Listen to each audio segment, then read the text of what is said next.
How you doing? And welcome to the third edition of Real Crime Profile. This is Jim Clemente. I'm your host for tonight. I'm a retired FBI supervisory special agent and profiler. I worked in the FBI for 22 years. Before that, I was a prosecutor in New York City. Today, I'm with Laura Richards and Lisa Zambetti, talking about making a murderer. And at this point, we're going to focus on Brendan Dassey, the case against him, his trial, his conviction, and what should have happened. All right, well, let's get right into it. Right. But this is a good time to actually talk about Brendan Dassey and how he related to the Steve Avery case. So, Jim, before Brendan came on in the documentary, what were your thoughts about? Well, clearly I had a lot of issues with the police behavior and the prosecutor's behavior. I think at that point the prosecutor really wasn't involved. It was mostly with the police behavior and the fact that they had a conflict of interest, a very obvious, stated conflict of interest. They set a bunch of rules that they were not going to be involved, that the people involved in this and the law enforcement agency involved in this, as well as the prosecutor's office involved in the original false conviction of Steve Avery, would not be involved in the investigation. They broke those rules. They violated them up and down, and I have never in my entire history of law enforcement, and this is over 35 years now, I have never once heard of somebody doing a search, a law enforcement official doing a search with another law enforcement official watching that person to make sure they weren't doing something wrong. Why on earth would you do that? If it was possible that they would do something wrong in that search, they should never have stepped foot on that property. Right. I don't understand Exactly. why it happened. By I was really worried about that. That was a problem. However, on the other hand, there's a tremendous amount of evidence found on that property. And even without the key, which was found in Steve Avery's home, there's still a tremendous amount of evidence that points towards him. The fact that he was last seen with this victim, the fact that he had called her a number of times, the fact that his burn pit was filled with her bones, and bones fragments representing the majority of the bones in her body, not just a couple of random ones that somebody could have tossed there. That there was a tremendous amount of information that pointed to his guilt. However, I don't think that he got a fair trial. And it's not because of those officers being involved. It's because of what the district attorney did after Brendan Dassey was interviewed. Okay, so should we turn to the case of Brendan? Yeah, I mean, I'll add to that. I Yes. thought you had just asked the question about Brendan Dassey. So, what I wanted to check when we're talking about what initial reaction we had was my first notes, actually, because, there's some interesting things that you learn along the way, not necessarily just from the documentary, but by looking at other evidence, so which has changed my view on what's going on. But I certainly, initially from watching the documentary and knowing about, in terms of the Avery task force, the Avery law that was coming in, that he's getting his life back together. And then you see, a number of people being deposed and then him being rearrested. And of course, we know that some of the problems they try and put straight up front, the problem with Avery's background, but certainly you're given information about Avery being arrested and being interviewed without a lawyer and nobody knowing he's there. And I'm going back to my notes and thinking, well, was he allowed a lawyer? How did these things happen?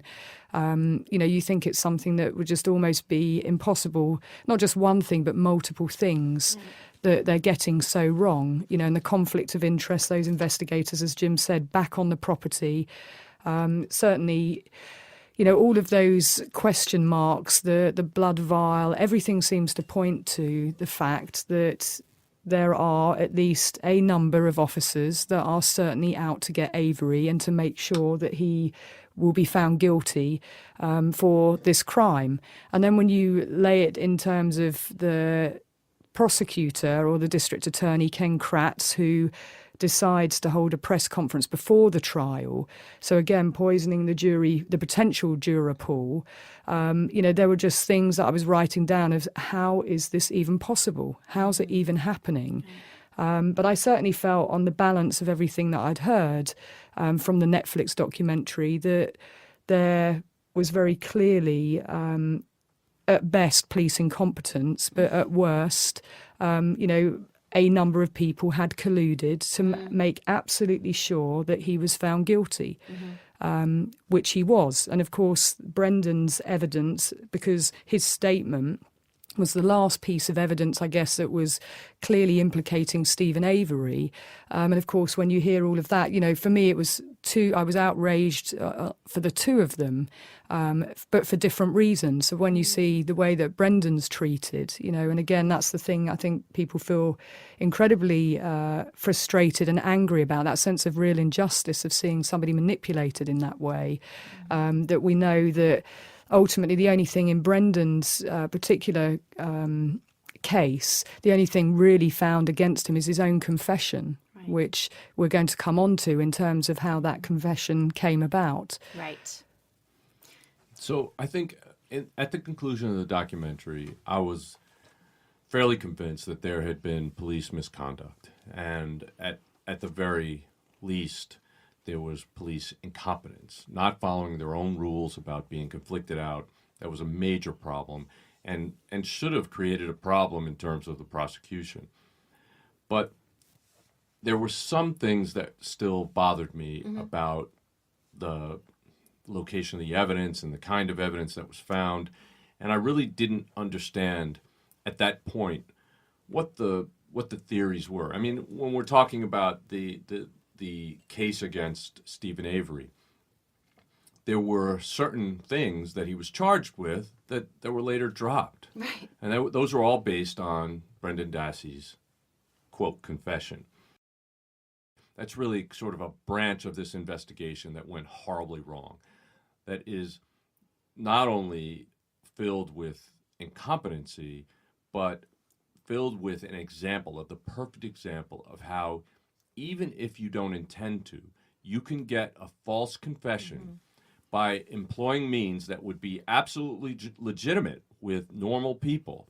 But if you employ those same means with somebody who's underage, who's easily manipulated, who has a low IQ, who's in special education, somebody who doesn't really understand and who wants to please the police, right, that you can actually get a full false confession that is 100% absolutely false.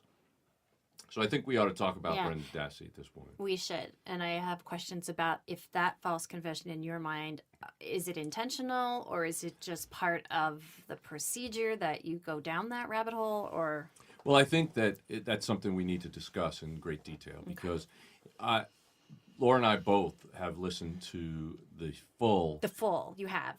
Videotaped confession. Okay. We weren't able to find the audio tape confession that preceded the first videotape confession. There's only pieces of that are played in the actual documentary. But, and I'll have this little caveat, if they did not suggest the information about the garage to Brendan Dassey, then I think we look at what we're looking at when we're looking at whether or not a statement is truthful, when we're looking at an interrogation, is we look for a free narrative. And that is something that is indicative of truth-telling. Something that has details about other sensory information, about what's going on emotionally, about where people are spatially, other smells and sights and sounds, things like that help to improve the likelihood that that's a truthful statement. The only time that Brendan Dassey, in the entire 4-hour interrogation that was actually videotaped, the only time that he gave a free narrative was in the first few minutes, not initially, but a few minutes into it, he gave a statement about having been called by Steve Avery late at night, around 6:30 or 7 p.m., and he went over there to help him do something in his garage. And Brendan talks about going there, and at first he says that it was Steve Avery's car in the garage, but then he says, no, it was actually Teresa Holbach's car. And that Steve opened the back and showed him the body of Teresa in the back of the car. Her body was covered by a small blanket in part. She had been stabbed in the abdomen, and that Stephen asked him to help him carry the body onto the fire. That they used one of those dollies that you roll under a car with to get the body over to the fire pit, and they threw her body on the fire pit. And he said, that's the entirety of what I did and what I was involved in. So when you say free narrative, he said that section with In a no number- encouragement, Right, no, in no, a number of No sentences in a row, no prompting. And again, I'm only caveating that is I didn't hear the entire audio recorded interrogation that happened before this. If all that was suggested to him before, then this completely invalidates what I'm saying about Got it. this now. Got it. But of all the statements that came out of Brendan Dassey in that 4-hour videotaped interrogation, that is the only one that rings truthful to me. And on top of that, I see hundreds of instances during that 4 hours where the police suggested the answers to him or encouraged him to guess from A to B to C to D before they said, okay, that's good, now you got it right. Every other time they're saying, you're lying, and they're saying, what else happened? What else did you see? What else was going on? What else did he do? Right. And he clearly is guessing. I mean, certainly this was the game changer for me. Not having watched the documentary, this particular piece of footage wasn't shown on the show, but it was the game changer where on the same day I watched the full interview, and it's a free recall, as Jim said. And, I turned to Jim and I said, you need to listen to this, because this first bit just seems absolutely the truthful account of what's gone on. And of course, we don't hear any of that again later on, but just the detail of what he says. And when you put it in the context that we know that he was cleaning up, that he did have bleach on his jeans, it would absolutely make sense. And thereafter, his account completely changes when he's being led. And he does say to his mum, well, I just guessed it all, like I do my homework. And that sounds very believable. Absolutely believable. That he would say something like that. So, there's so much said about Brendan Dassey and, his vulnerability and his suggestibility, and he's trying to give them the answers that he thinks that they want. And that's why, the account changes thereon out. And in particular, when he's with the investigator who sat there saying, you did rape her, didn't you? Draw a picture of that was here. Infuriating. I Yeah, don't know that's anybody. a whole nother That's level. a whole, yeah. But So, let's but still why deal with- I'm saying that actually, Jim, is because it's quite important to put it in the context of, the free recall that he starts off with. And then, when we ask the question, so what does a false confession look like? Well, this is exactly what it looks like, actually. It's a pretty textbook case in terms of, what goes on and across time in terms of Brendan Dassey's account, which we know clearly didn't happen in terms of the way that he then goes on to draw these pictures, and certainly he's using some images as well that he's free call from movies that he's watched, etc. But the first hour of that particular statement that he gives, where he's just there thinking that he's helping the police, he's told that he's a witness, there's no appropriate adult with him, and it's a very relaxed environment. Is that unusual that a minor wouldn't have their parent in there? Well, in the United States of America, if you're a minor and you're being interviewed, parents should have the option of being there with the police when they interview or interrogate the child. Obviously, if he's a suspect, he also has a right to counsel. So it's not absolutely unusual, but in this case, the mother claims, at least, that she was not permitted to come in. That would be a violation of his rights, and that would mean that anything that was said could not be used against him. Doesn't mean it couldn't be used against somebody else, but what's instructive in this case is that Brendan Dassey, when he gave that confession, that resulted in 3 additional charges being levied against Steve Avery. He was charged with those things, And the DA would do a very public, open statement telling all the gory details of those things, which we'll get back to because that was outrageous conduct. But none of those charges were actually proven in a court of law. The DA had to withdraw all those charges against Steve Avery. Hello, it's Jim Clementi and Francie Hakes with a special message about a new show that I'm hosting on Wondery called Locked Up Abroad. In each episode, people tell their harrowing stories of being convicted of crimes and jailed in foreign lands, or kidnapped and held hostage in war-torn countries. These are definitely worst case scenarios. They're truly frightening situations. Yes, no best cases here. But it is fascinating to hear how they manage to survive these ordeals. In the first episode, Midnight Express, Billy Hayes tells us about being imprisoned in Turkey for smuggling hashish. Oliver Stone even made a movie about it. But that was the movie. This is the real story. I even had the chance to interview Billy Hayes recently, and he told me the whole story behind the story of how he escaped a Turkish prison. He even told me that he went back to Turkey years later. You have to hear his story to believe it. And now, in his own words, here is Billy Hayes. Why was that? Because there was no evidence of any of that. None of the forensic evidence and none of the other testimonial evidence, and Brendan Dassey's own evidence did not come in that trial. What does that tell you?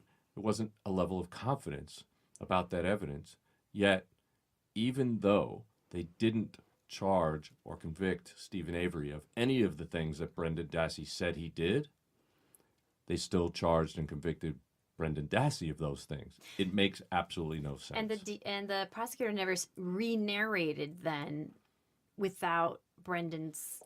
Correct. You know what I mean? How do they? You know. It's a strange anomaly, and I don't understand how they got away with doing it. But when you listen, as Laura was saying about Brendan Dassey guessing, when you listen to the actual transcript, this is the audio transcript, the audio recording.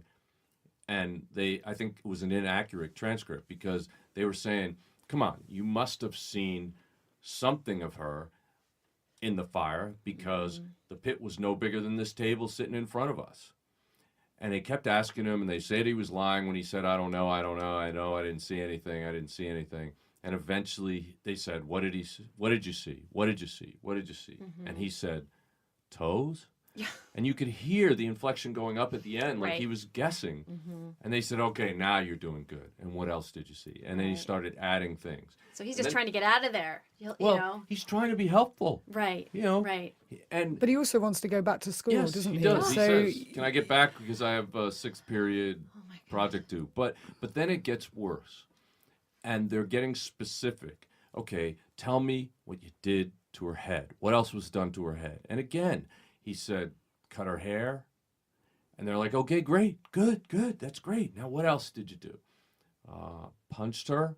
You could see that they're clearly not happy with this answer. And they're like, all right, what else did you do? And they said, and he said, cut her. And they kept going, come on, you're not telling us the whole truth. You got to tell us what happened. Come on. cut And her he said where, nothing. and constantly asking the detail. But then he said, all right, I'm just going to come out and ask you. Who shot her in the head? Oh, yeah, right. Yeah. And that is the direct violation that they made during the entire interrogation. You'd never suggest that kind of information. Clearly, that was not known to the public. Clearly, that was something that was only found in a very, very minute forensic detail. And they should have kept that secret so that they could determine whether or not he was actually involved in the crime. Right. Because they gave him that, they violated every rule that we teach about interrogations, and they prevented themselves from finding out whether or not Brendan was giving a false confession. Clearly, he was giving a false confession. Clearly, they fed him this information, and he went with it. And that became the narrative from that point on with the district attorney.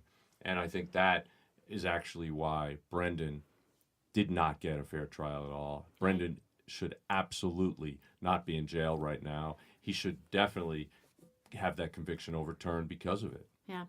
And he had no idea, it wasn't just what he was saying, but it was the context that he was saying it in. Like I said before, he was saying, and can I go back to school now? And he's asking the time because he's got somewhere that he needs to be. He's got no idea he's about to be arrested. And even when they say, we're going to have to arrest you because of what you told us. And he said, what, for a day? Oh, I mean, I Yeah, don't mean to it's laugh, but it heartbreaking. is. It's. That's his almost level of absurd. Yes. understanding. He didn't understand what was going on. And he asked his mother, am I going to be able to get out for WrestleMania? Right, That right. kind of stuff. But don't those they're agents, right? Or they detectives? I can't remember who was. I think they were detectives from the neighboring county. But aren't they realizing that the more things they lead him to say, we cut her hair, we did this, they have to then find that evidence. I mean, if he's saying all these things, that just adds to the burden that they have to find the hair, they have to find all these things, and they never do. That's what you would think. And of course, they find absolutely no evidence to corroborate what Brendan Dassey said. Right.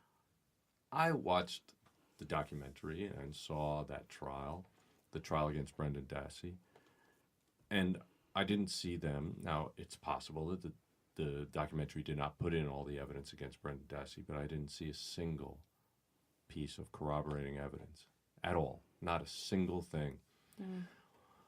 The letter that supposedly he got from the mailbox on that day and had to hand deliver to Steve Avery. Where's that letter? Right. Where did that come from? Why didn't they find that? I mean, it should have been either in his garage or it was sent out from somebody somewhere. Why wasn't it found? I mean, all they have to do is get all his bills and backtrack. Well, who's going to send a bill to him that would arrive on Halloween that year? Right. Did they do any of that evidence? Did they do a trash cover? Did they dig through his garbage and find out what was thrown out? I don't think so. And I think all that stuff, I mean, if they had found one piece of that, it would have gone a tremendous distance in terms of proving the case against Brendan Dassey. But they didn't find anything. Unless you have something to add to that, Laura, I want to ask you about another witness. Well, I was just going to say, without any evidence, and they don't actually have any evidence that puts him there, the only thing that they do have for a case is that confession. So you take the confession away, as Jim says, and actually there is no case against Brendan Dassey at all. And I think Ken Kratz said it throughout the Avery trial. I think I counted, he said it 5 times. There was only one man who killed Teresa Holbach, and that's Stephen Avery. So it's really interesting that then, a year later they have the trial for Brendan Dassey when he makes a very clear case the whole way through. There's only one person that's killed her. Right. How do they not throw The that prosecutors back at him? are actually allowed to, if they separate the trials, they're allowed to argue inconsistently. But I think it's unconscionable. I think he knew that was not the case. But when the investigators are talking to Brendan Dassey, they said a number of times, we're on your side. I'm thinking you're all right. You don't have to worry about things. Stephen is starting to talk. Stephen is going to lay some crap on you.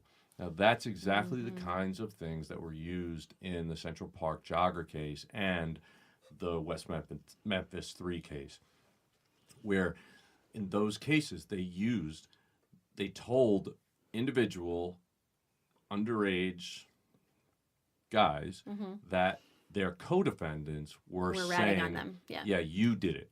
Okay? By using that technique on somebody who was mentally challenged, you're almost guaranteed to get a false confession. They should have known this. As you were bringing up earlier, Lisa, you said, don't they have a responsibility at that point to dig down and find corroborating evidence? They did have that responsibility. They also had a responsibility in that room to determine whether or not Brendan Dassey was capable of actually telling them a true narrative. What they should have done is spent an hour or 2 hours with him talking about his daily life. Find out what he could recount. Find out if they could manipulate him into saying that the bus driver drove off the road that day.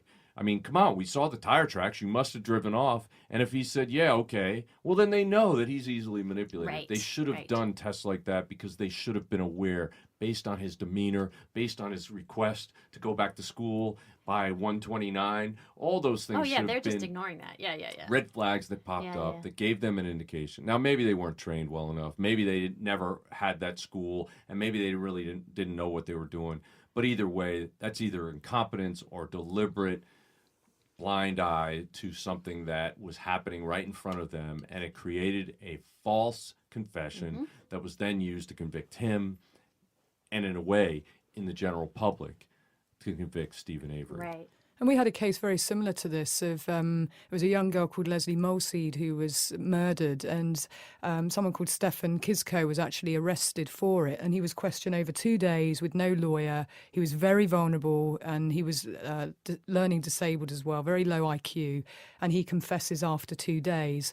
He did say a number of times that he was being bullied by the investigators.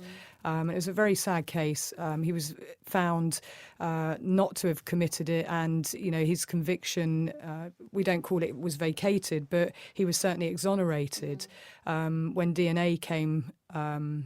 A DNA result showed that it was somebody called Ronald Castry. But actually in 1992, we then brought in a whole new process called PEACE, which ensures that investigators prepare and plan and evaluate information, but that they don't give information to the person that they're questioning.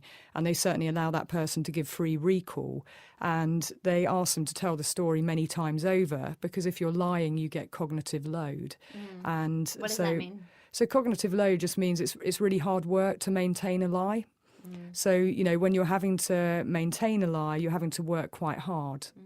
So, we'd ask the person that's being questioned to tell a story, to tell it the account in a different way, maybe tell it backwards, tell the story over and over, and then look for consistencies and inconsistencies. But both those, that was 1992, bear in mind. So it changed our whole system. And of course, we're going to go on to, for me, there's bigger picture things at play here, because it's not just about this one case, it's actually about how you improve the system, that there are clear rules and regulations in place, but you've still got, some areas who are not playing ball, and there are clear violations that are happening. So we'll probably talk about that later on in terms of sort of the lessons to be learned here. Yeah.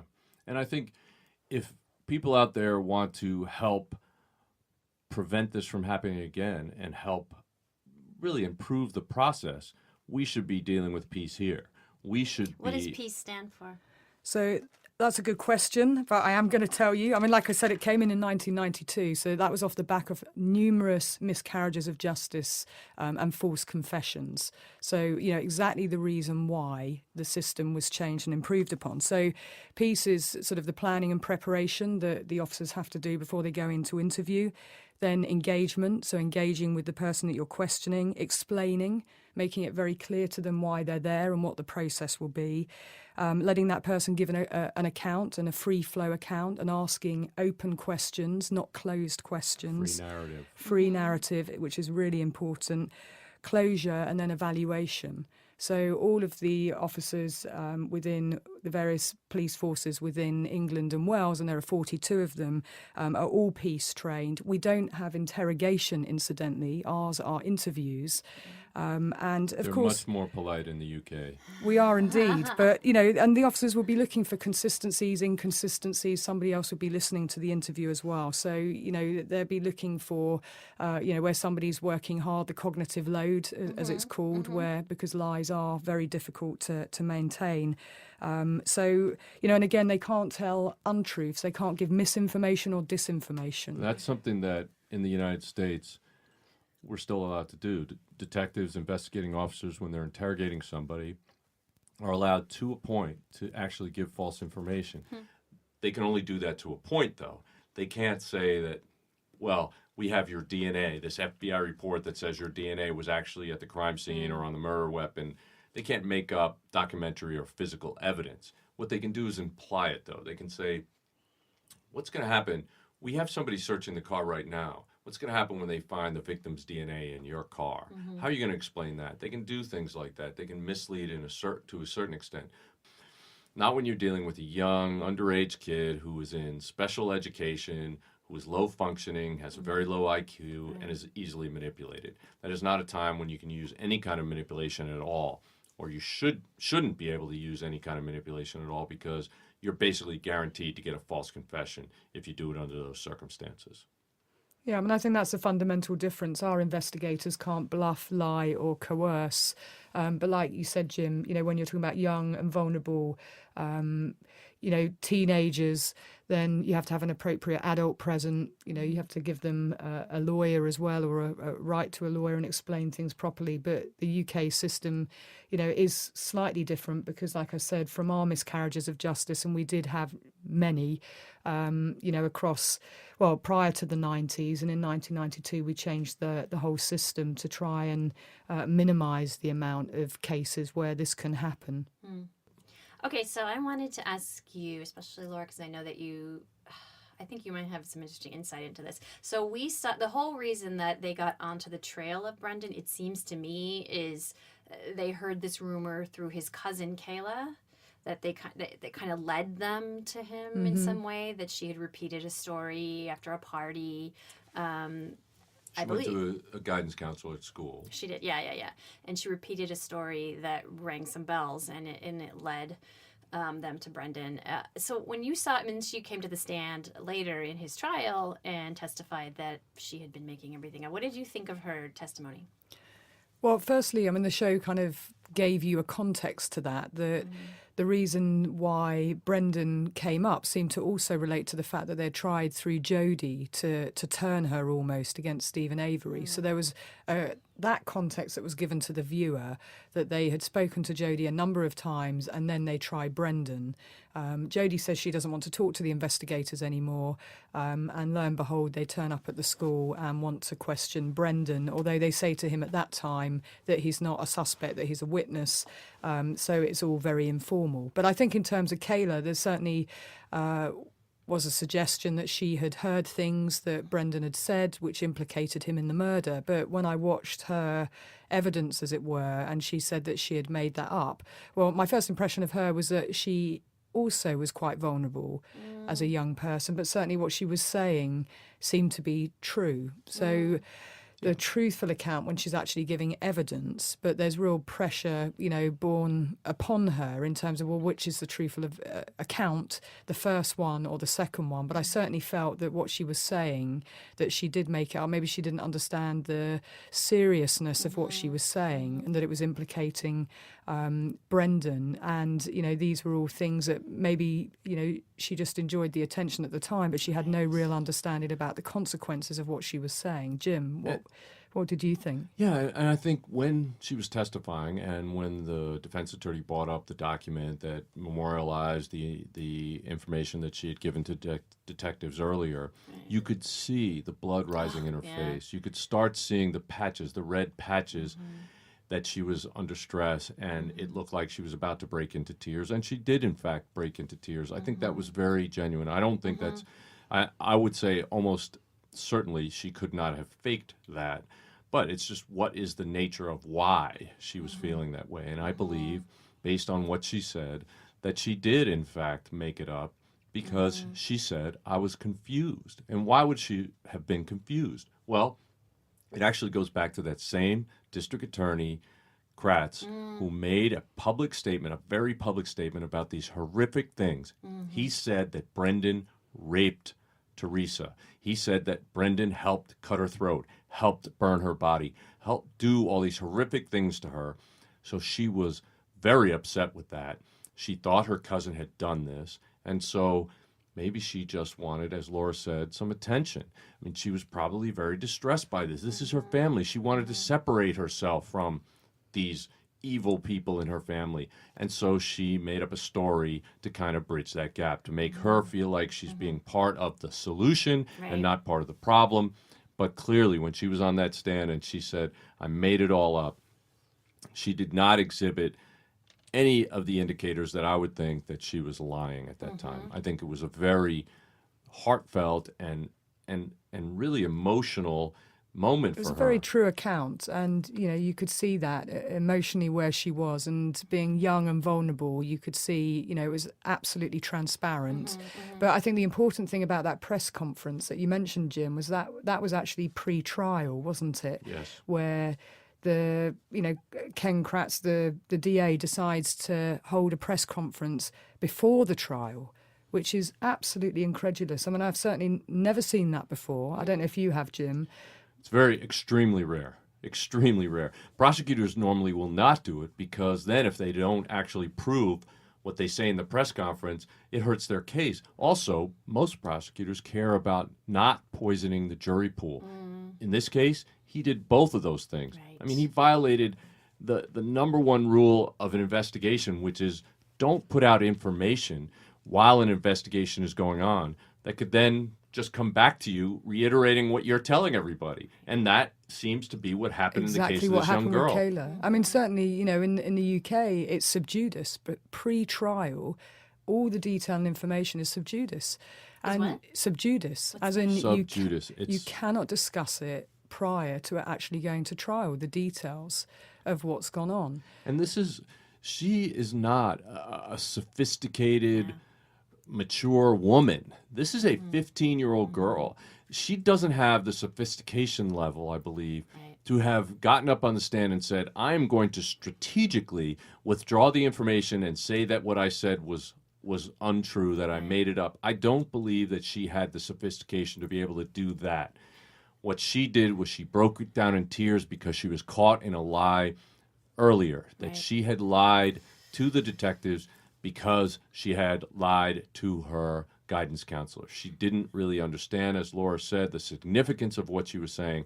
But now, in a court of law where she's swearing to tell the truth, Yeah. she actually did tell the truth. So I just want to share what it reminded me of is when I was 13, I witnessed a stabbing. Me and we were sitting at a pizza parlor, some of my friends, and an older kid who I'd never seen before walked into the pizza parlor and walked up to one of my friends and just stabbed him right in the throat. Oh, my like God. that. And this kid I'd never seen run out, right?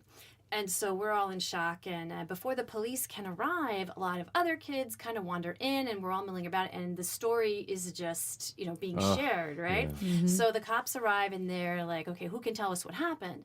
And this girl who had not been there stepped up and said, this is what happened. And she recounted everything that she had not seen. And she knew who the guy was. I didn't know who the guy was, but she knew who he was. She knew why it had happened. She could describe the weapon, the whole thing. And I was, I'm 13. I don't know anything. He asked, who can tell me what happened? And she was telling basically what I'd seen. And then finally the cop said, "Okay, miss, where were you sitting?" And she's like, "Oh, I wasn't here." And I thought he was going to punch her in the face because, he'd wasted all that time. But I could see how quickly, just in a matter of 20 minutes. Well, the first thing that cop did that was wrong was he didn't separate every one of the potential witnesses. Yeah. What you need to do is immediately separate all the witnesses. They should not be talking to each other about the story because what happens is they plant details in each other's minds and somebody, our memory is not a digital recording of what went on. Our memory is stored in very different ways in our brains, and people perceive what they expect to perceive. And our brains, unfortunately, fill in details when it doesn't have the information. So just recounting a memory, they think, can actually change that memory. So that cop made a major mistake right from the start. It's unfortunate because I hope that case wasn't destroyed because of those mistakes. It wasn't. Then I ended up giving my testimony, and I ended up testifying against the guy. Got I mean, how traumatic for you as well, in terms it of was- that happening. And did he live or? He did. We stuffed pizza napkins in the hole in his throat, and he ended up surviving. But it was a miracle. Wow, It was due a to miracle. your quick thinking. Well, anyway, it was just one of these anecdotes you kind of can't believe. But it just it speaks to me when I saw Kayla on the stand. That how quickly a 2 and kid's 2 can mind be 5. Yeah. But another thing I would like to talk about with respect to Brendan is the fact that when his defense attorney before he had even interviewed Brendan, made a public statement saying, while my client is morally and legally responsible for this murder, he was led there by pure evil. Incredible, yeah. Of course, he lied about it on the stand or forgotten that he had made that statement in public, but they played it back and showed that Right. he was not being truthful when he said he never made that statement. But clearly, it shows that he was not actually legally defending his client. The next thing he did was get his investigator to get Brendan to confess to this crime and write out a confession. And I think during that time, Brendan actually, under the stress of this statement, either you're going to be sorry for what you did and tell me what you did, or I can't help you and you're going to end up spending the rest of your life in jail. Because of that, he said, okay, here's a form he put in front of him after spreading all these pictures of the victim and blue ribbons and all this other stuff. And he said, you have to check one of these boxes. I'm sorry for what I did, or I'm not sorry for what I did. Not, I didn't do anything. Right. Didn't even give him that option. And then he actually wrote a free narrative. Again, a good indication of truth when somebody gives a free narrative that is uninterrupted. Mm-hmm. And Brendan says in that thing that he was called late, he went over there, and he helped them with the fire. And he doesn't say anything else about Teresa or anything like that. And the guy looks at it and says, I can't use this. I can't help you. You're going to spend the rest of your life in jail. So then Brendan then adds on details that he had told the police before. When they had fed these details to him, he reiterated them back to him. And basically that became the basis of his now confirmed confession, which, of course, we still believe is false. I mean, he pressured him continuously. Right. It was blatant. It was very clear that's what was going on when he's saying, draw a picture of you stabbing her here and draw a picture here of you having sex with her and draw a picture here of her being tied to the bed. He made very clear statements about what to do. And then you see the investigator really pleased with himself, calling... That was absolutely infuriating. I mean... Yeah, calling the lawyer and then the plan to feed him into the police the next day, which, again, is violating... Unconscionable to tell the police, okay, now, without me present, your lawyer being present, I want you to interrogate my client again. I have never, ever, ever heard of that happening in another case unless the defense attorney was actually working for the prosecution. I think this is exactly what was happening. What he was doing was he was trying to prepare a statement by his client that would help the prosecution in the prosecution of Steve Avery, and that was it. He could not have been helping his own client at that point because he never even listened to his client in the first place. He never met with him, I don't think, for a period of time. Yeah, he didn't meet with him certainly in the first day or two. And at this He was point, making those statements without even meeting his client. It's just unconscionable. It was clearly not accurate. It was clearly not legal representation, and he should have been taken off the case long before. But when they had a hearing, when Brendan actually requested that he get a new lawyer, the judge simply questioned him again. This limited, slow child in front of him. He says, "Why don't you want him as your attorney?" And he said, and it took him a long time to get it out, but he said, because he thinks I'm guilty. Well, that isn't a good enough reason. And he just allowed him to go on and on and on and actually help get Brendan convicted. This is the first time we're mentioning the judges, who I had a big problem with, these judges. I mean, what did you think of that? Well, I mean, judges are many of them elected,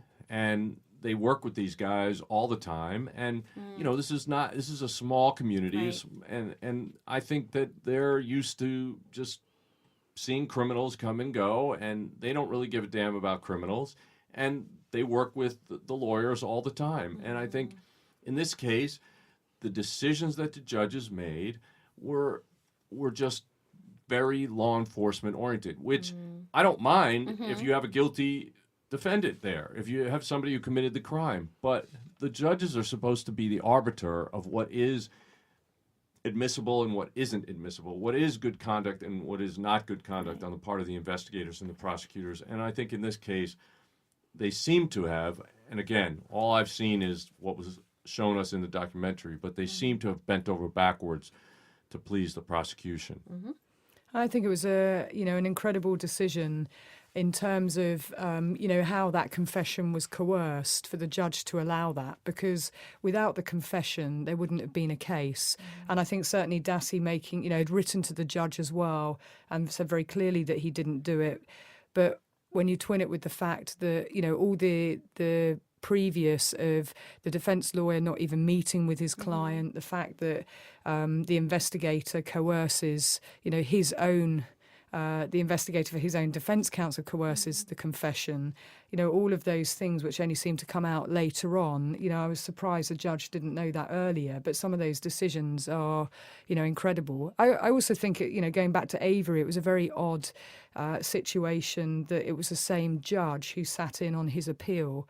I've certainly not seen that before, and I was wanted to ask you curious about about that. that. I mean, how likely is it for a judge to reverse Their own decision. yeah, I mean, Well, unfortunately, I'm telling you, I have helped in some Innocence Project cases since I've retired, and that is not unusual. That the Court of Appeals sends it back to the same judge to make determinations about things that happened in front of that judge. but why? I mean, how can that be? It's Right. the I way our system is. It is not a perfect system, and unfortunately, I mean, there's a certain amount of meaning and merit to saying that once somebody is convicted, once somebody has a trial, that should stick. Because otherwise, we would be trying, there's millions of people in jail. We'd be trying millions of trials every year, and the system would go bankrupt. And so there's a certain reason why they want to keep convicted criminals convicted. But there should be another There must level. be some independence there. There is, and that's what's going on now, or at least hopefully will go on now with the federal system, because they can actually review in this habeas petition, they can actually review whether or not Brendan Dassey and Steve Avery's constitutional rights were violated, and if they didn't get a fair trial, that would be a violation of their constitutional rights. So it's late, it's way down the road, it shouldn't be this late, and hopefully they'll still be able to have that opportunity to do. But if not, if the federal courts don't take it up, then unless some new outrageous information comes forward, they're going to be stuck in prison for a long, long time. Just, certainly my first impressions, as I mentioned, of having watched the show was certainly leaning towards the fact that there was a conspiracy by a number of individuals, and, evidence was clearly planted. And I felt very much, based on what I had seen and heard, that Avery, again, had fallen foul of a number of people who were trying to set him up. And, indeed, they got the result that they were looking for. But then a number of things happened, which was when I was looking at other information, certainly the Brendan Dassey, the 4-hour interview by the investigators, and I started to ask questions in a different way about what had been going on. And looking back at my original notes, some of the questions about the crime scene and things that just didn't fit. And then, of course, we had the Jodie disclosure about previous domestic abuse and coercion and violence at the hands of Avery. And when I started to weigh up everything in terms of the balance of probability, and certainly Brendan's account about what he first saw, I certainly feel that Stephen Avery had an unfair trial, and there were clear problems about how the evidence was adduced, how it was presented, how it was obtained, how Kratz had given the press conference and had given, certainly it was a prejudicial trial. He was found guilty even before the trial had happened. Right. But I certainly felt, on the balance of probability, weighing up all the things that I've seen and heard, and of course that is a caveat, because there are other things. I haven't gone through every bit of detail in terms of what else was printed in terms of the information at the trial. But I certainly feel that on the balance of probabilities, he probably did commit the murder of Teresa Halbach. She was last seen at his salvage yard, and there was very clear behaviour towards her, that not just her but other women. And I felt that, given what Jodie had also said about his tendency towards fire setting, his anger and hatred towards women, the animal cruelty, his previous sexual violence towards women, him saying that you bitches, you're going to pay for this. And that's coming from her. It's coming from her disclosure, yes.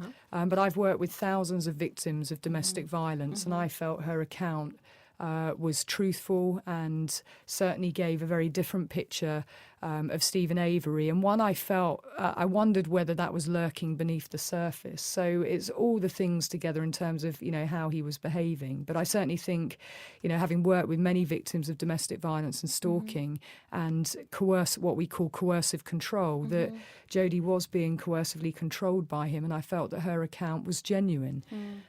So I believe that he did commit that murder, and he may have, on the balance of, thinking that lightning will not strike twice. Some of those decisions that we have been kicking around today, thinking about, well, why did he do this, or how did that happen? Sometimes we are rationalising things in the light of day, but we're not under the same pressures and conditions of offenders, that they make decisions that sometimes are in the blink of an eye.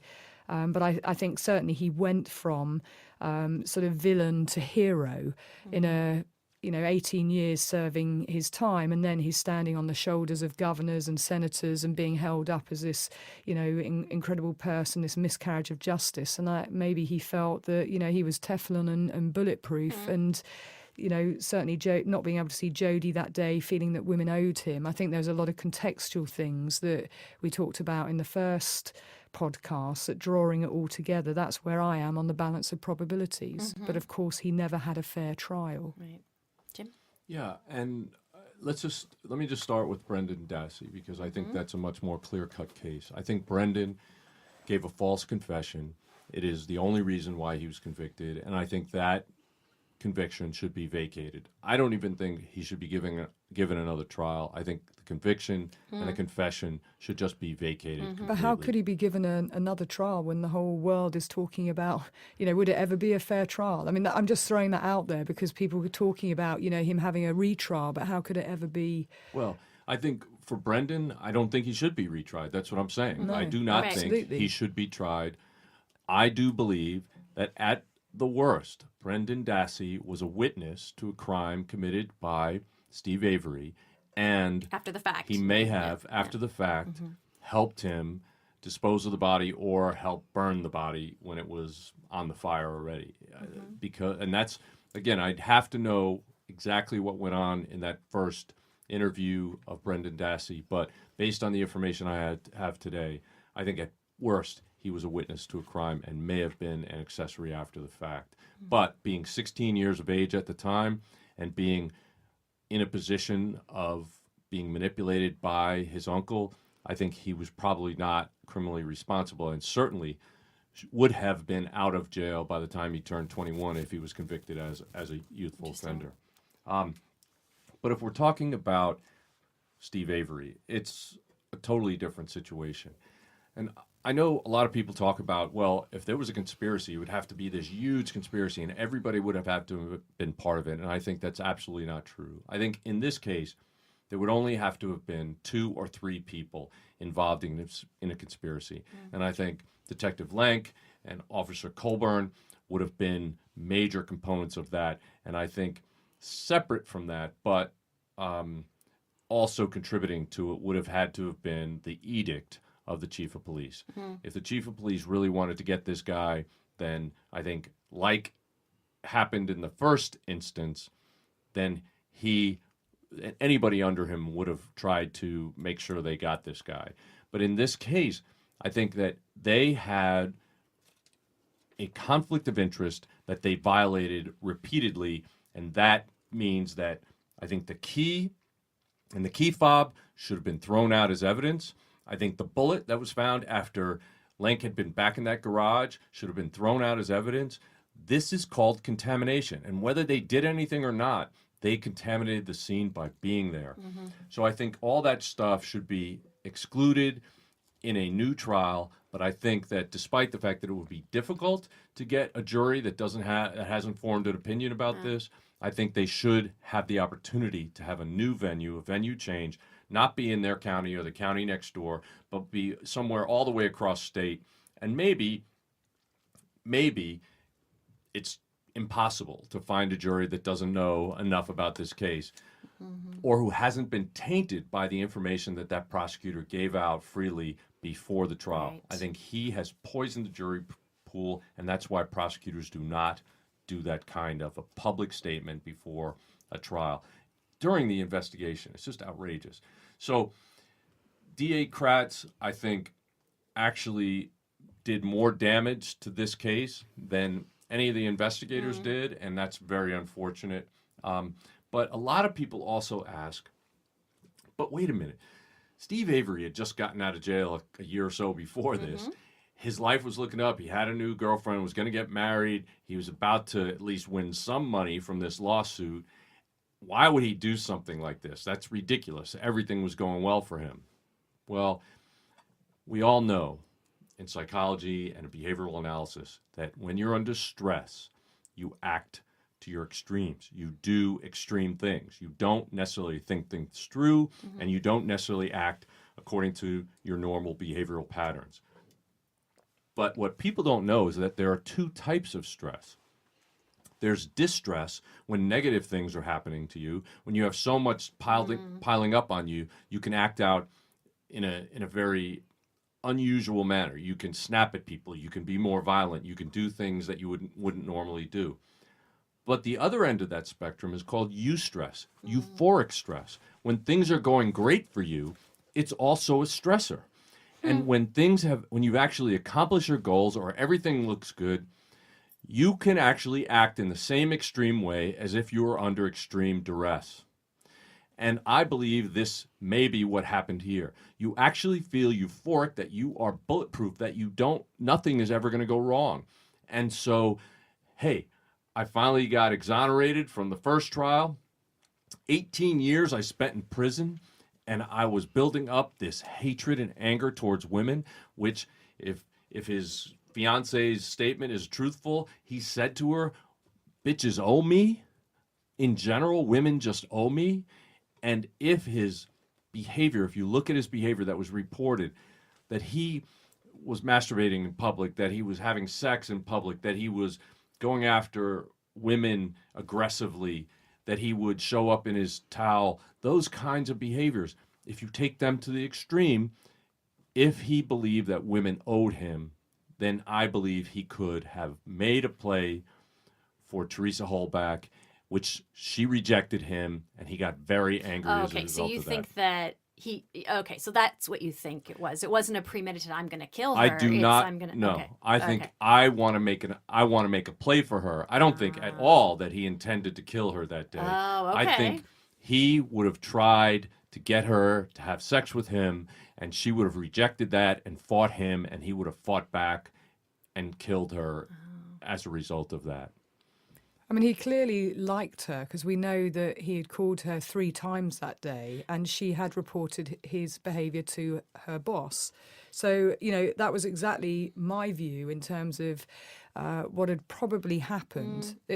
Some of the time it's not murder in mind, right. But those things happen when somebody feels entitled and they've been rejected. And those circumstances, then unfold. And I certainly think, the way that the show was presented, I mean, one of the things for me is that, the lens in which that story is told there's a huge problem with. So for Jim and I, the work that we do, obviously you want to look at all the information and evidence and analysis and conduct your own, investigation in many senses, asking questions, working with investigators, working with other people about, and trying to get a very clear understanding of what's gone on. But that show is incredibly myopic in terms of the way that it presents the story, in that it helps the viewer make conclusions. And I found myself making those conclusions that they had set me up to make. And that's exactly why I made the notes that I did at the time, and why it's interesting that coming away from the show, looking at other information and evidence and exploring other possibilities that I'd written down, actually I'm falling on probably not a popular view, because obviously there's this huge groundswell of support for Stephen Avery, but actually Jim and I arrived at a similar conclusion independently. But it turned on the basis of information and evidence that wasn't shown in the actual show. Laura and I look at behavior, and the behavior that we are looking at is not only what they report and what other witnesses report, but also the behavior that was exhibited by the person we're looking at, which is Steve Avery in this case. and we were both kind of a little put off by his lack of expressed anger when he got out of prison. We were both really concerned about, well, what are these reports that he was convicted for killing a cat, burning a cat in a fire? And I know you have some information about that you wanted to ask me about. I don't know how groundbreaking this is. I just wanted to talk to you about this, and I know it's very gruesome, and I would never, ever excuse or condone any kind of animal cruelty. That said, I mean, for one thing, he wasn't the only one arrested for the cat, okay? He was a party to animal cruelty. So there was somebody else who was also involved in this. Yeah, he said that he was playing around with the cat, throwing her over the fire. Yeah, no, but another man was arrested with him. I mean, Yes, it was one other. So, and what I'd asked you before, Jim, is about animal cruelty being a hallmark of being turning into a killer. And I feel like in rural communities, the thresholds that people deal with animals can be a little bit different. So if they're raising rabbits and they may kill them by hand, or they're, killing when there's squirrels. a purpose. But in this same county, 7 high schoolers were arrested not long after Stephen Avery's animal thing for doing what they call critter bashing, where they go out in the middle of the night, they try to get critters to come out, and they kill them with golf clubs, and for what's fun. a critter? Define critter for me. Critter, would be feral cats, squirrels, rats, raccoons, possums, all the stuff that would be in this rural community. Okay, and there is a difference when it's somebody's cat, a domesticated cat, and a feral animal. I think there's a difference there. People hunt little small animals like that. Maybe not feral cats. I mean, I think that's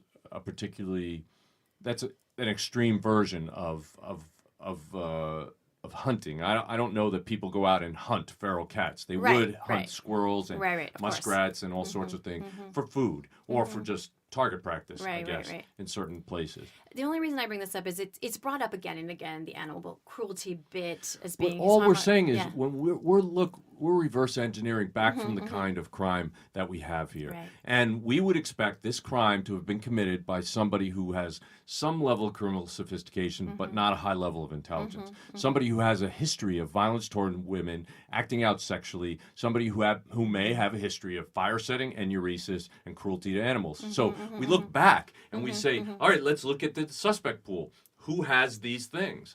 And if he does, then we can say that his behavior is consistent with the end result. There are other people that also have things like that as well. But do they have all of them? And did they call her up that day? And were they the last person seen with them? And was there... I would posit respectfully that yes, there were other males on that property who have just as many... But none of their blood was found in the car. Correct, but you've already X'd out all that. We've already mean? said that we've X'd out some of this evidence that you feel might have been planted or... Oh, not the blood. I never said that the blood was planted. No, what I said was that it is... If they can develop a test that would show the minutest level of EDTA in a blood sample, then I think those other 3 blood samples should be tested and determine whether there's any trace of it at all. And I think that would be determinative. Right now, you can't throw it out. I mean, it's there. Yeah. Okay.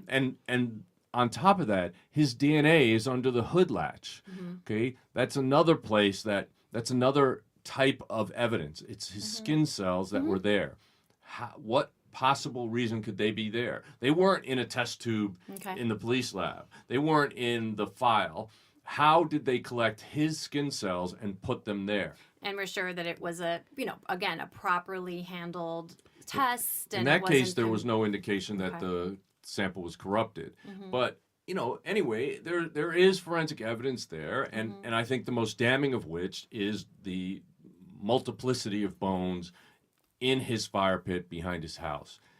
I don't believe in any way, shape, or form that the police killed her or found her body somewhere else and dumped it there. That's not even. So the only way that it could be that he didn't do it is if somebody else who lived there, who was able to burn a body for a number of hours without anybody else knowing it behind his house on a day when he was home and when he was actually standing by a fire. It's just, I think the probability of somebody else being able to do that and plant that evidence at that time is minuscule to be almost non-existent. And it's that balance of probabilities.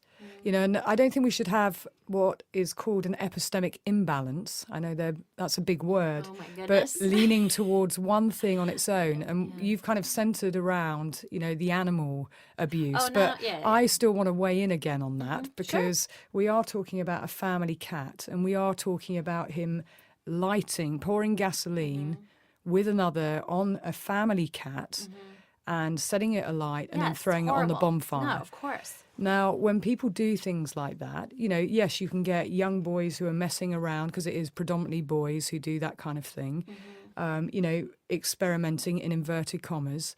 But it does give us a clear indicator that all is not well. Some may grow out of that, but actually what it does tell us is that those who harm animals are more likely to go on to harm human beings.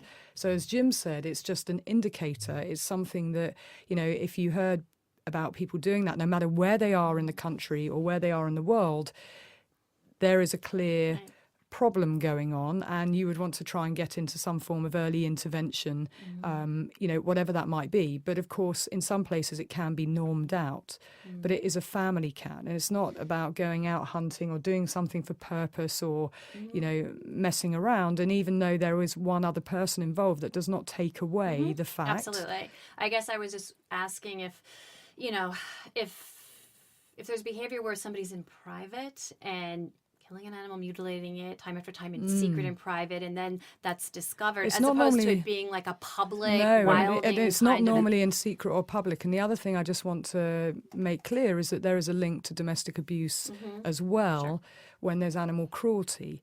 Now, in the UK, and there's a lot of research going back to the 70s, you know, and predates that even, about people who harm animals, you know, go on to harm human beings. And, you know, it can be used as a control mechanism of harming cats or pets in the family home, or getting a clear message to the adult in that household. You know, we've had dogs with their throats slit being put in baths for when, you know, the female comes home. There's a very clear message to them being sent that you're next. And I've actually created a risk assessment tool around, you know, that includes around domestic violence, but includes that as one of the high risk factors. So it is an important thing in research that tells us about, you know, how, or sometimes lack of empathy. And of course, they did put that right up front in the show as sort of a disclaimer of, we're putting everything out there, And warts how and about all. how he described it? He described it not that he poured lighter fluid on or some accelerant on the cat and threw it in the fire, but that they were tossing it back and forth, and it accidentally fell into the fire. Yes, and you read my mind on that, Jim, because that's what I was just about to say. It's about his account at the start up of the show, that this was just, he was tossing this cat across this fire and it falls into it, which is very different to what actually happened. So that's another thing that raises an eyebrow. That you start to look for things that confirm or deny.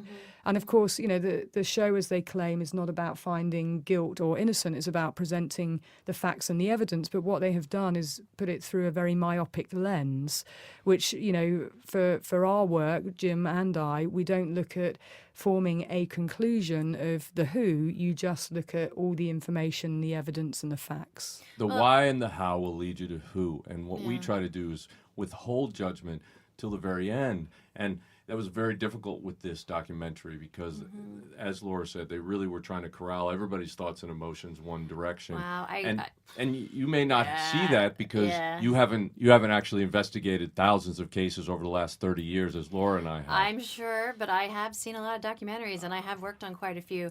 And I know that this, you know, stories unfold for filmmakers the way they do, and I don't. The way they do, or it's don't- about creating entertainment? Are you 'Cause kidding me? let's- Are No. you telling me that documentarians don't have a script? They Aren't don't- they not entertainment? It's Yeah, still sure, of about course all? they are, and Yeah. sometimes they're very helpful, like in Thin Blue Line. Absolutely. Or, I'm you not know, saying they they're all aren't. different kinds of documentaries. But to think that I'm sorry, I don't feel that they were trying to. I think they were telling a very compelling story in an amazing way. So Right. what we do, we're able to look past whatever the forensic evidence is and whatever the legalities of it, and we concentrate on the behavior.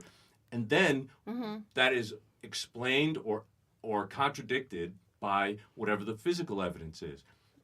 In this case, we both felt very compelled emotionally in one direction by the documentary. That's why we're saying that we felt it was manipulating us in that area. But at the same time, we were reserving judgment. We were holding back to find out more information. Unfortunately, we found that Brendan Dassey was manipulated into a false confession. That is an absolute miscarriage of justice and should be undone as quickly as possible. Right.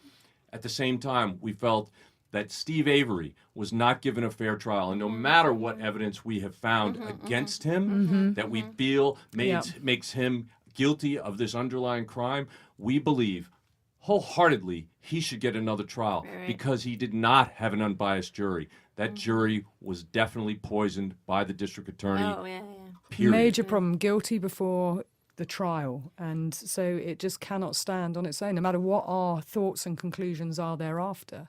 Did you have any reaction when the defense attorney mentioned the polling the jury, that there were 7 people that were going to find him not guilty and 2 were undecided and 3 were guilty? I mean, does that tell you that at the end of the day, the case wasn't Well, let me so tell you compelling? Let me tell you something about criminal law. They're not supposed to do a poll when they just go in there. They're supposed to begin deliberating. They are never supposed to take a poll when they just get in there. I did that when I was on my jury. Absolutely wrong. The judge is supposed to instruct them that deliberations begins now. Do not go in there with any predeterminations. Actually, talk about the evidence now, talk about the charges, and your deliberations start from here forward. It's totally irrelevant what people thought when they go in, but that's just one point. The fact that that people go one way or the other when they're in there, it's a human thing. The fact that the judge tells them not to consider that is absolutely bullshit. But that's the way our system works. It's not the best system. It's not the perfect system, but it may be the best system.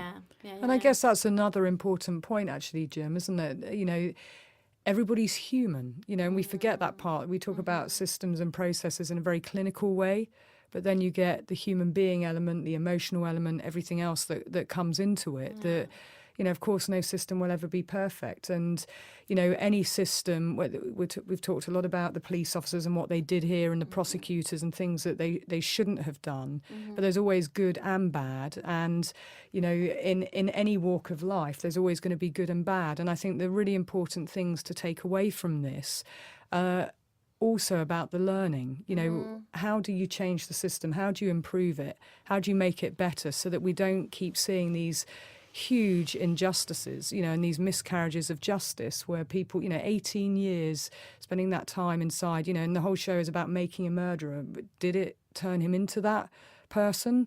You know, so it's actually about the learning of how we get better. Yeah, you the know, checks and balances that need to be put absolutely. in. Yeah. And I wish they had actually gone through with that thought, because I do believe that is what they're trying to apply by the name of the series. And I don't know when they decided to call it that, but I do believe that is what is implied. And it may very well be true to a certain extent. And as I've explained before, I don't think they could have just taken anybody and turned him or her into a murderer, but somebody who had a predisposition to being violent towards women, acting out sexually aggressively and so forth, cruelty to animals and all that kind of stuff. You put him in prison wrongfully for 18 years, you're going to turn that guy into a twisted individual. And that's why we expected to see some sort of behavior to that extent when he came out. We didn't particularly as he'd pulled a gun on his cousin before that on just a rumour. And that's why I talked about the incongruence, you know, of how he behaved thereafter. So I think there's a huge amount of learning from this. It's a much bigger picture. And I know we're about to wrap it up. Do you want to know what I think? Yeah, Go ahead. sure. Yeah, absolutely. Weigh in. I think he's guilty. I think he's innocent. I don't know. But what I do feel as an, you know, not part of law enforcement, not an expert, I just can't imagine somebody who's grown up in this community, who's, you know, the police have been up his kazoo for his whole life, coming back and thinking that he could get away with hiding the body, the this, the that on the property right where, I just can't imagine that. If, a cat goes missing in that county, let's go to Steve Avery. I mean, he knows he's the number one suspect, that they will do anything to get. And I just can't imagine somebody who's been incarcerated, who's been through the system, would want anything to do. I mean, I completely hear, what you're saying about eustress, and that makes sense. But on my gut level, I just can't imagine. Right. And what you should focus on more, I think, is the fact that he didn't plan to do this. Yeah, that's something I hadn't thought of. It's not something he'd want to do, but it is something that he would be forced to do once he had taken that step and tried to approach her sexually, and she rebuffed him, and he tried to force himself on her. And I think that point, it was a fait accompli. Yeah. He was not going to take no for an answer. She was not going to submit to that, and he had to kill her to get what he wanted. Yeah. And I think that is why he then had to get rid of the body. And I still think that it's thriftiness that kept that car on that lot, not anything else. And he operates on, one or two gears. I remember that. Why? For me, that's what I was remembering the whole way through. He pulls a gun. Too. Yeah, he had a very, very low IQ. He pulls a gun on someone because she spread a rumor about him. And his defense attorney at that time was talking about the fact that he operates on one or two gears. That's his coping mechanism. That's how he behaves. And his entitlement, and I think that rejection happened. He had set his sights on her. I don't think there was murder in mind, but that's what unfolded. And then he has to get rid of as much of the evidence as he can.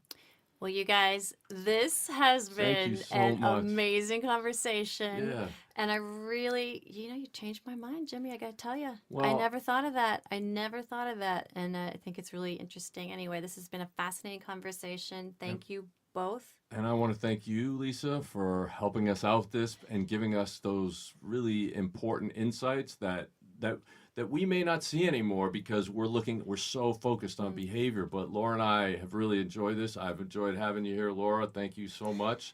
Thank you. Thank you for having me. And I hope you look forward to our next case that we're going to dissect yes. on Real Crime Profile. Well, there's a whole bunch of cases that I've been looking at that I want to talk to you guys about, and we'll be back shortly. You can follow us at Real Crime Profile without the E at the end. So it's all one word at RealCrimeProfile. And where can people find you, Jim?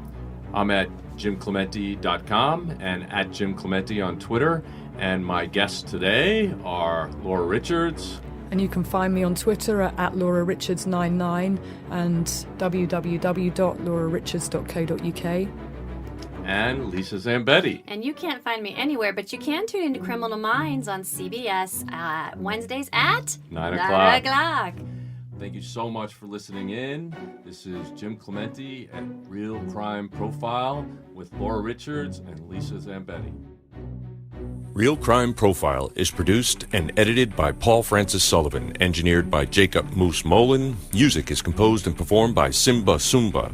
Logo art by Rob Cohen. Real Crime Profile is produced and recorded at Empire Studios LA by XG Productions.